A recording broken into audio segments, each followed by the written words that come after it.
Digo que cualquier profesor de cualquier academia militar del mundo, esté en el mundo capitalista, esté en el mundo comunista, sabrá perfectamente, podrá ver con toda claridad que la guerra de Ucrania es absolutamente imposible de ganar. Incluso se lo pregunté a la inteligencia artificial y se lo puedo preguntar otra vez. Todo el mundo está convencido. Todo el mundo que tenga 2 dedos de frente y sepa las 4 reglas y sabe que la guerra de Ucrania no se puede ganar por ninguna de las dos partes. Se lo voy a preguntar directamente. ¿Alguno de los dos bandos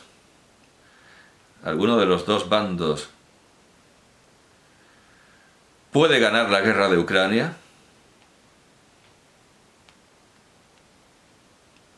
Y claro, la objeción de que si seguimos al cardenal Cayetano, ninguna potencia inferior podría hacer frente a una superior y entonces estaríamos ante la ley del más fuerte. Pero es que Ucrania no es no es un rey más pequeño frente a uno más grande, porque detrás de Ucrania está el imperialismo que hasta hace poco lideraba Estados Unidos y sigue liderándolo a través de la industria armamentística, aunque políticamente su... ¿Qué es esto? Dice, ¿te refieres a un conflicto específico como la guerra en Gaza? Madre mía, es... Bueno, después de una introducción así en la que me mete a Israel, me dice, la victoria total de cualquiera de los dos bandos es incierta. Ucrania podría repeler a Rusia con suficiente apoyo occidental, o sea, esa es la clave. Es que no es Ucrania, es Occidente. Y ahora convendría ver si a Occidente, a este bloque occidental, le interesa que se gane una guerra. Pero Rusia tiene ventaja en recursos a largo plazo. Un estancamiento de negociación es más probable que una victoria absoluta. Bueno, pues viene a decirme eso, que a ninguna de las dos les interesa una invasión tirando la estatua, sino estar ahí desestabilizando. Y a largo plazo, pues claro, una guerra eterna. Por cierto, que aquí no se habla de la ventaja del invierno ruso, porque no se trata de invadir Rusia, un estancamiento de negociación es más probable que una victoria absoluta. Hasta alguien con tan pocas luces como la inteligencia artificial se da cuenta de esto. O sea, estamos en una situación Cayetano clarísima, pero también estamos en una situación Suárez nítida, limpia. Por cierto, que estoy metiendo aquí unos minutos de más porque se me cortó cuando decía academias militares. Pero vamos, eso, que todo el mundo sabe que no se puede ganar. La guerra no se puede ganar. Ahora, ¿hay alguna ventaja? O sea, yendo más allá de Suárez y saliéndonos del concepto de guerra justa, saliéndonos de todo el debate de San Agustín, Santo Tomás de Aquino, la guerra justa, yendo a un siglo XXI que no podían haber previsto los escolásticos, porque claro, ellos no podían imaginarse una guerra, un arma del juicio final, ellos no podían imaginarse un dispositivo del juicio final, algo que pudiera destruir el mundo. Ellos no, en fin, ni podían habérselo imaginado. Entonces, yéndonos al siglo XXI, ¿puede defenderse moralmente este estado permanente de desestabilización y desgaste? O sea, incluso podríamos considerar que estas guerras interminables, cuyo fin no se ve por ningún lado, son guerras... pueden ser guerras justas. Son guerras y pueden ser guerras justas. Aunque por esa regla de 3 realmente es que hemos querido ir al siglo XXI, pero en realidad nos estamos yendo mucho más atrás, porque podemos interpretar todas las guerras europeas como una infinita guerra de desgaste que nos llevaría quizá más allá de la guerra de Troya, una guerra entre Oriente y Occidente que pasaría pues por la mítica guerra de Troya, que no era tan mítica porque hay desde luego vestigios bélicos y de destrucción. Y por supuesto que hay guerras más antiguas en las que murieron cantidades ingentes de soldados, aunque no sabemos por qué lo hicieron, no sabemos por quiénes murieron. Hombre, recurriendo al poema de Kipling, pues sí sabemos la respuesta. Si os preguntan por qué morimos, respondedles nuestros padres mintieron. Por eso son todas las guerras, pero bueno, no sabemos qué bandos defendían. Sin duda alguna, podemos pensar en los griegos y en los persas, en los romanos y en los partos. Los romanos al final perdieron porque les llegó otra oleada de Oriente, que eran los bárbaros. Los romanos orientales aguantaron más, pero bueno, desde luego la guerra entre los romanos y los partos, y luego entre los bizantinos y los en fin, los orientales, han de entenderse como una guerra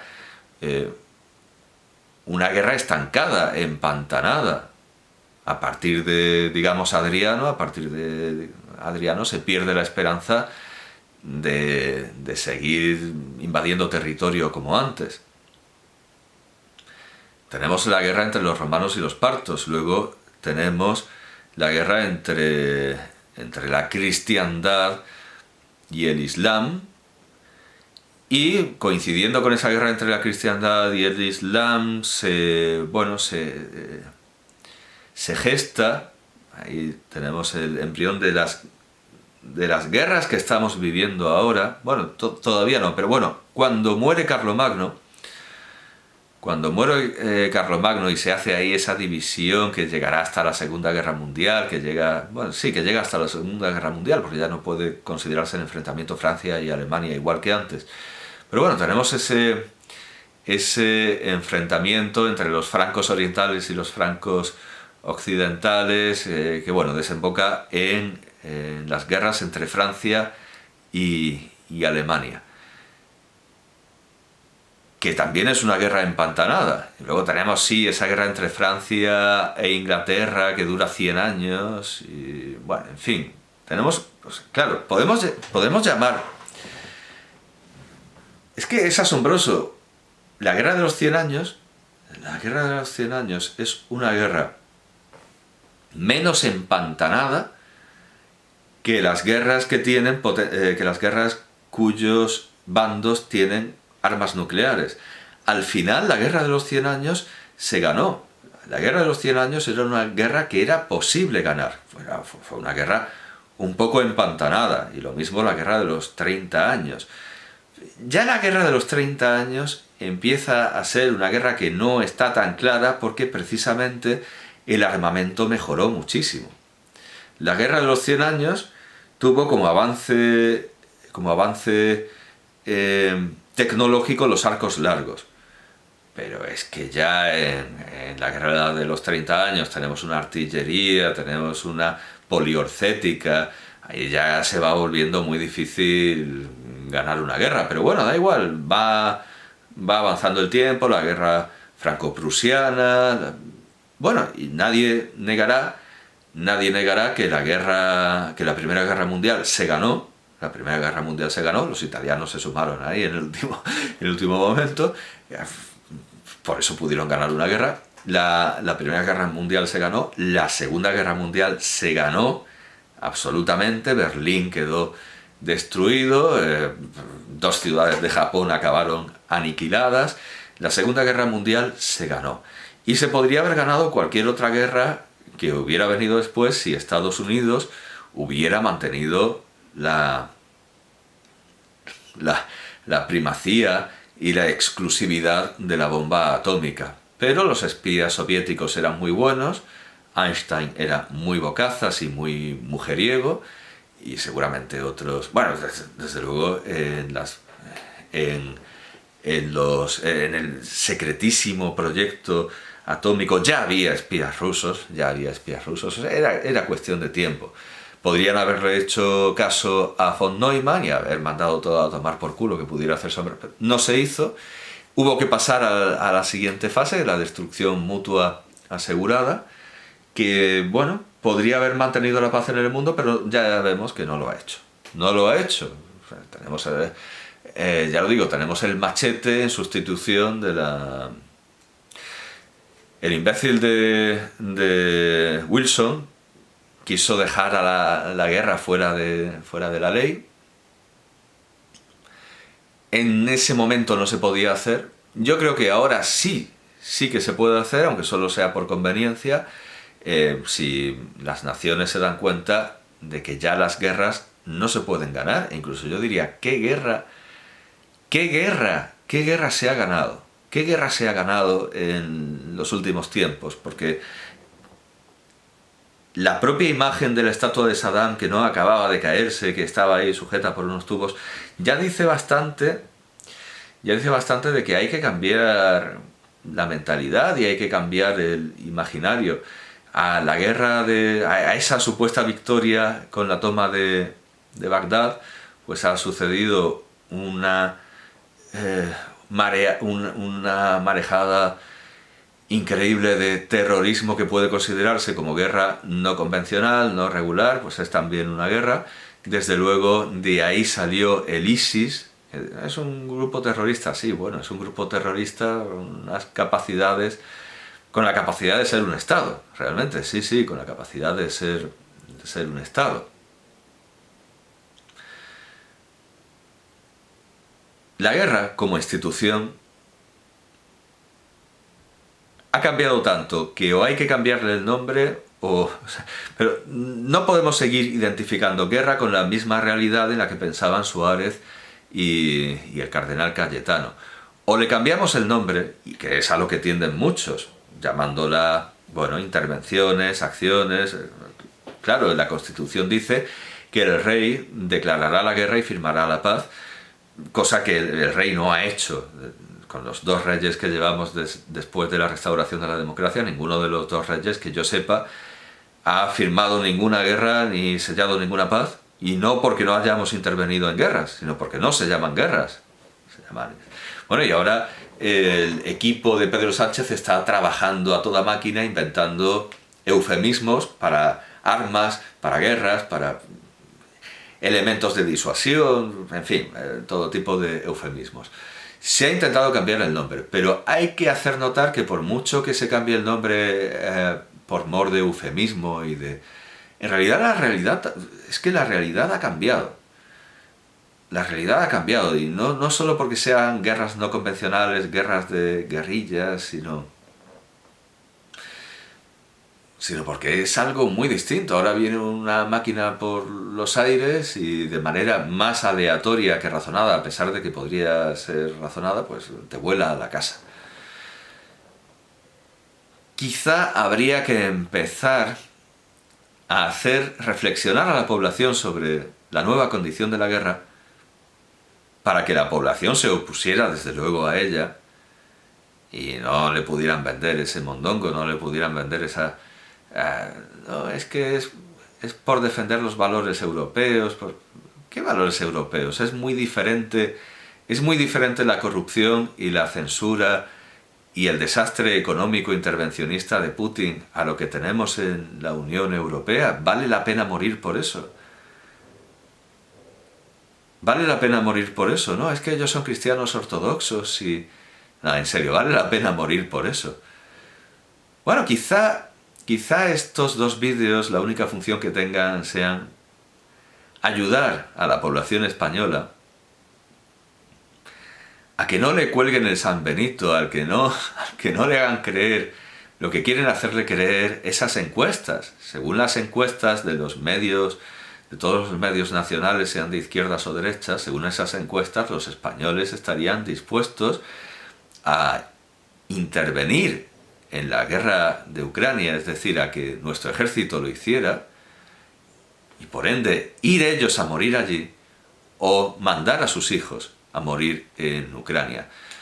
Yo con estos dos vídeos simplemente quiero recordarles a quienes me escuchen que no estamos dispuestos a eso, que no estamos dispuestos a eso ni poco ni mucho, y que si uno se pone a examinar las razones, que ninguna de las razones para ir a morir en Ucrania es una razón de verdad, es algo que tenga sentido.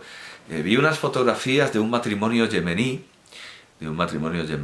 y no sé si del norte o del sur, pero claro, viendo esas fotografías de gente en zonas en guerra y sabiendo que con casi toda probabilidad ahora estarán muertos, que se le podrá aplicar esa frase de las películas americanas, y ahora está muerto, O sea, claro, uno ve una foto de un druso de Siria o de... Pues evidentemente, los judíos de Siria estarán muertos, claro, y uno piensa, ¿y por qué han muerto?